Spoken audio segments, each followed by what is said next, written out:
Hello all, ഇന്ന് നിങ്ങൾ ഒരുപാട് പേര് ചോദിച്ചിട്ടുള്ള ഹെയർ ഓയിൽ മേക്കിംഗ് വീഡിയോ ആണ് കേട്ടോ. ഫസ്റ്റ് ഓഫ് ഓൾ ഇത്രയും ഡിലേ ആയതിന് സോറി പറയാണ്. അപ്പോൾ നമ്മൾ വീഡിയോയിലോട്ട് കിടക്കാം. ഇതിന് വേണ്ട ഇൻഗ്രീഡിയൻസ് എന്ന് പറയുന്നത് ഞാൻ എടുത്തിട്ടുള്ളത് 1/2 ലിറ്ററിൻ്റെ പവിഴത്തിൻ്റെ വെളിച്ചെണ്ണയാണ്. നിങ്ങൾക്ക് ഏതെങ്കിലും നല്ല വെളിച്ചെണ്ണ വീട്ടിലുണ്ടെങ്കിൽ അത് തന്നെ എടുക്കാം കേട്ടോ. പിന്നെ അതിൻ്റെ കൂട്ടത്തിൽ ചെമ്പരത്തി ഇല, ചെമ്പരത്തിയുടെ പൂവ്, മുട്ട്, കറിവേപ്പില, പിന്നെ അതുപോലെ കുറച്ച് തുളസി, പിന്നെ ഉലുവ ഞാൻ ആ സ്പൂണിൽ ഒരു 2 സ്പൂണും എള്ള് 1 സ്പൂണുമാണ് എടുത്തിട്ടുള്ളത് കേട്ടോ.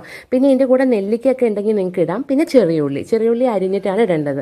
ഇതെല്ലാം കൂടെ ഒരു ഉണങ്ങിയ ചീനച്ചട്ടി, വെള്ളത്തിൻ്റെ അംശം ഉണ്ടാവരുത്, കാരണം നമ്മളിത് കുറേ കാലത്തേക്ക് സ്റ്റോർ ചെയ്യുന്നതുകൊണ്ടാണ് കേട്ടോ. അപ്പോൾ ഈ ചീനച്ചട്ടിയിൽ ഇട്ടിട്ട് ഈ വെളിച്ചെണ്ണ 1/2 ലിറ്റർ അതിൽ മൊത്തം ഒഴിക്കുക.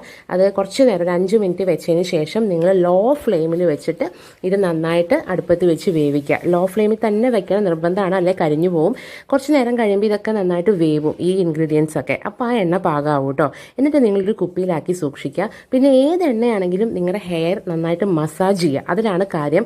ബിക്കോസ് നമ്മുടെ ബ്ലഡ് സർക്കുലേഷൻ നന്നായിട്ട് കൂട്ടാൻ അത് ഹെൽപ്പ് ചെയ്യും, നമ്മുടെ ഹെയർ ഗ്രോത്തിനെ അത് സ്റ്റിമുലേറ്റ് ചെയ്യും. അപ്പോൾ നിങ്ങൾ എന്ത് എണ്ണ യൂസ് ചെയ്യുകയാണെങ്കിലും നിങ്ങളത് ഹെയർ മസാജ് ചെയ്യാനായിട്ട് മറക്കരുത്. ഇത് നിങ്ങൾക്ക് ആഴ്ച 2 പ്രാവശ്യം യൂസ് ചെയ്യാവുന്നതാണ്. അത് കൂടുതലും യൂസ് ചെയ്യാൻ കുഴപ്പമൊന്നുമില്ല. യൂസ് ചെയ്തിട്ട് നിങ്ങൾ അതിൻ്റെ റിസൾട്ട് എനിക്ക് അറിയിക്കണം കേട്ടോ. അവിടെ വന്ന് കമൻറ്റ് ചെയ്യണേ.